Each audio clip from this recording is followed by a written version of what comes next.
So you got a hand for us? Yeah, I do. It's a 2-5-10 at the Hard Rock Tampa. The $10 straddle is kind of on and off, and this one's it's on the button, so $10 button straddle. Now, how deep are you guys, by the way? I'm about 870 behind. I was like under 900, Okay. and then I'm the effective stack in the hand. Okay. So button The limp straddle. covers me. Okay. Yeah, button straddle, small blind, big blind folds. Mm-hmm. Under the gun calls. Mm-hmm. Under the gun one calls. Folds to me. I decide to call it 10. I've got 7-9 of hearts. Okay. So first inflection point here. So you've got this thing where it's a button straddle. If anyone's not familiar with that, obviously it looks like it's going into order, which means the blinds are going to act first, and you definitely will see that. I'm not a huge fan of that in Hold'em. I think it kind of kills the action of the game a little bit. Yeah. So you've got an under the gun limp and then a mid position limp, and you decide to over limp in the hijack, right, with 7-9 of Yeah. hearts. Yeah. Yeah, exactly. Yeah, I think it's probably pretty close. I mean, I think if people want to play pre-flop police, they could say fold here. I think it's a little bit out there to try to ISO here. Sort of my approach in live poker is I'll ignore one limp and ISO a hand that I might just straight open here.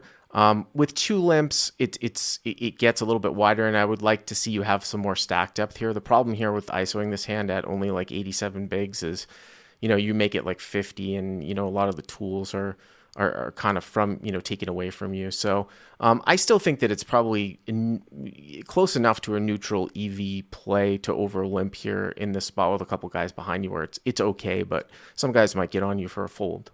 Yeah, those are kind of my exact thoughts. I just kind of said, "Fuck it, I'll play the hand." Yeah. Yeah.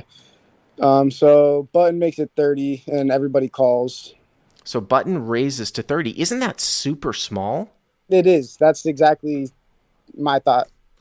Because I mean, people probably are straight opening to 35 here, right? And now he's going to make it 30 over Not quite couple limps. 35. The standard open is like 20, 25. Okay, but still three limps, right? Well, not with the straddle. Not with the straddle. With the straddle, they're straight opening to 30. Yeah, Right. That's for what I sure. mean. Yeah, By the for way, this sure. is one of the things in the small stakes exploit guide. Of course, the button, though, he acts last, so he could just check. So this is kind of the equivalent to almost him being in the big blind and raising, but one of the small stakes exploits says that if you see these juicer raises, they can easily be attacked. Now, you can't really attack from your perspective here because a late position limpery raise would be insane. But I'm just saying that, if this was a more standard setup where three people limped and then you were in the small blind and you saw a button go to 30, that's usually not very strong. But okay, so everybody calls, right? Yeah. So 120 going to the flop. Yep. The basically the blinds go to the rake and the jackpot. Yep. So 120 to the flop. The flop is 10 of diamonds, 8 of clubs, jack of clubs. I flop the bottom end of the straight. 10 of diamonds, 8 of clubs, jack of clubs, and you have 9-7. Yep. Okay. Yep. And it checks to me. I just go half pot, $60. Button calls, and the villain one calls. The other one folds. So button calls, first limper calls, right? Yep. And fold. That's interesting. So you decide to lead right into the button. Why did you decide to do that? To charge any draws, get value out of my hand since I've got a straight already. I've got a pretty strong hand. Right, but how often do you lead into the prefloppers? I'm not saying that I'm not a fan of it, but I might do it for a different reason, which I'm trying to get to here. Not too often. So do you think there's anything strange going on in this hand just with the setup of it? I mean, it's kind of weird already. I'm limping 7-9 suited. Not a very great hand. Well, I would just go so far as to say is that because it's a juicer raise pre-flop, that it's kind of a little bit of a weird setup anyways. So Yeah. the chances that the pre-flop raiser is going to auto c-bet here even go down from that in itself. So I don't want to get this to get checked through a lot because there's a lot of cards that bring in one-liners. There's a lot of club cards, any overcard above a jack. So I actually really like your play, but that's the reason why I might lead here in a spot like this. Yeah, for sure. There's a lot of bad turn cards, which the turn is a pretty bad turn card. It's a queen. Okay. Offsuit queen? Yeah, offsuit queen. I'm not exactly sure the suit. You could say heart or something, I guess. Now, I will say, though, that obviously this puts a one-liner to a straight. So 10, 8, jack, 2 clubs, front door, turns a queen, pot's about 300. But again, going back to what we say about that setup pre-flop, I don't really give the guy on the button ace-king all that much with this little juicer raise. Yeah, I'm not really either. I mean, that's like, I could, but I really don't think for a $30 bet, I'm not putting him on ace king. Mm-hmm. I'm putting more on like a queen 10, king 10, queen jack, something, maybe even like if even, it could be anything. Right. But when he calls the flop, I'm putting him on maybe some kind of a jack or a 10. Okay. So now what happens here? So first limper checks, Okay. and it's on me. And I think for a little while on the sizing, I want to use. I've got like what 800 behind, Uh-huh. and there's 300 in the pot. I literally thought about just ripping it in, just because it's. I mean, I'm sure I've still got the best hand, and I really don't want to see any worse river cards. So I'd be happy taking down the pot here, but I was like, that's just ridiculous. So I thought about betting full pot 300, and I figured that would leave a weird SPR. Mm-hmm. So I wanted to bet big, so I decided on the sizing of 250. So, by the way, you start the street with about 800, right? So you have over two Yeah, pot size bets left. So you yeah, bet. yeah. So Hero bets 250. Kind of interesting here because now that there's a one liner out there, I might tend to go a little bit smaller here because when you start to just go nuts here, if these guys are any type of players, even if they were to hit like two pair types of holdings or even, king queen in a spot like this, although king queen is now open ended, Hmm. you sort of want those kind of inferior hands to call. But okay, so you bet 250 here. Yeah, button folds, Mm-hmm. and the other player calls. The under the gun limber calls So limper calls, you put pretty 500 in on the quickly turn. actually too. Okay. So you put 500 in here on the turn. So now the pot is 800. 800 and you've got about five and change left, something like Yeah, that, right? 550 going to the river. Okay. And the river is an offsuit king, and the kid just rips it all in. He's covering me, so it's 550 to me basically.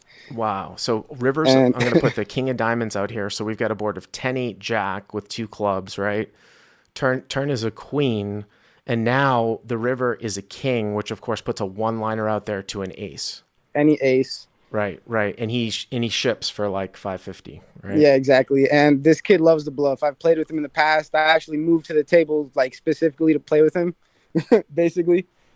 And I'm just so I start kind of talking on my thought process. I go, wow, this is sick. It's like the worst run out I could, that possible.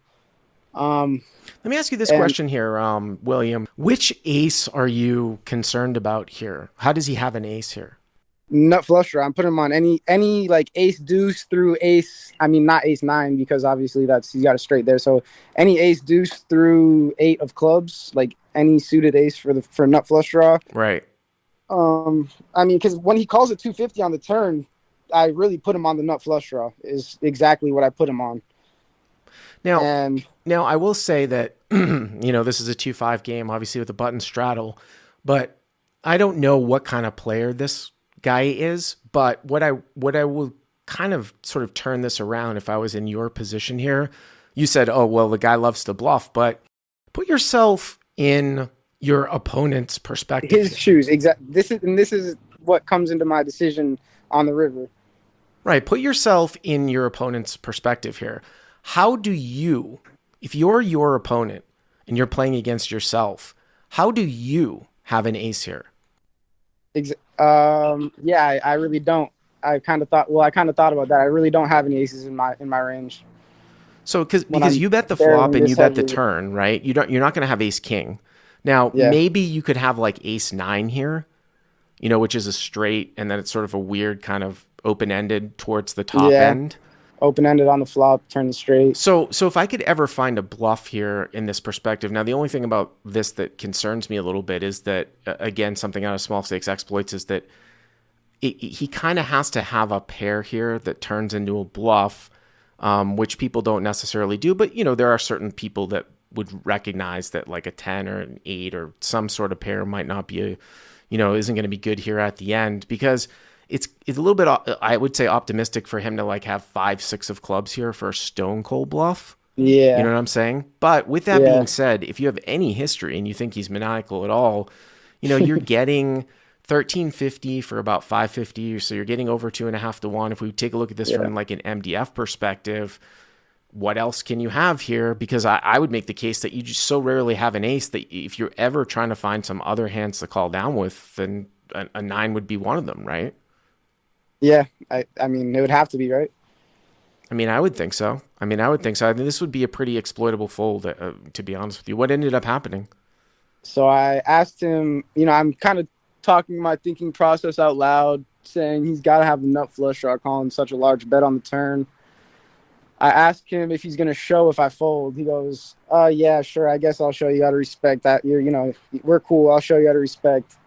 So I go, God, that makes me want to call even worse. And then I start thinking about it and I'm thinking is he really going to try to bluff me here without an ace? Let me ask you another question. Could there be as someone brings up in the live chat, could there ever be a possibility that he also has a 9 here too? That There could be. wouldn't be a bad play here either if you don't have an ace and he's just basically trying to get you off of a chop if you do have a 9 here. That I also thought about that. So I thought to myself, I'm either calling for a chop or I'm bluff catching, or he has the ace. So I thought if I call and he has the ace, I'm gonna have to reload, and if I fold and he shows, I can laugh it off. I thought about what would be more tilting to me, even though I really shouldn't tilt. I do pretty well with. Well, that's going to play, like I said, tilt. if people didn't catch the beginning of the show, I'm going to be dropping a Hustler video on slow rolling probably right after the show, if not in the morning. I'm not sure if I can get it up in time, but you want to have strong mental game, but hey, if you know yourself and it might screw you for the rest of the session, then I suppose you could sometimes take a slightly negative EV play to save your session, but you want to put yourself in a mental spot where that doesn't, or you want to get your mental game to a spot where that really doesn't happen. But what ended up happening? I folded and he shows 10 deuce of clubs. Oh, yeah, the Doyle Brunson. So he limped in with 10 deuce of clubs from up front. Yeah, he did. Oh boy. So did that tilt you? No, I that's the reason I folded, because if I call off and he has exactly what I put him on, I'm gonna be mad because I went against my read and he has what I thought. I was like, if he shows me a bluff, then good hand, good play. It's part of the game, and it makes the game enjoyable. And I'm not stuck a whole buy-in now, so I can still kind of grind it out, Well, I mean, sometimes people tilt for different things. So you're saying that if you made the call and it was a bad call, and that's kind of how I think I have pretty good mental control, but I sort of play kind of a Phil Hellmuth weak tight tilt after if I make a bad call. Nothing about a bad beat, just a bad call, or if I play. Yeah, exactly. Sort of I'm more upset at myself if I call and I'm right, and he has the straight. Right. With the ace. Right. Well, I appreciate the call. Chalk it up. Live and learn. Thank you very much.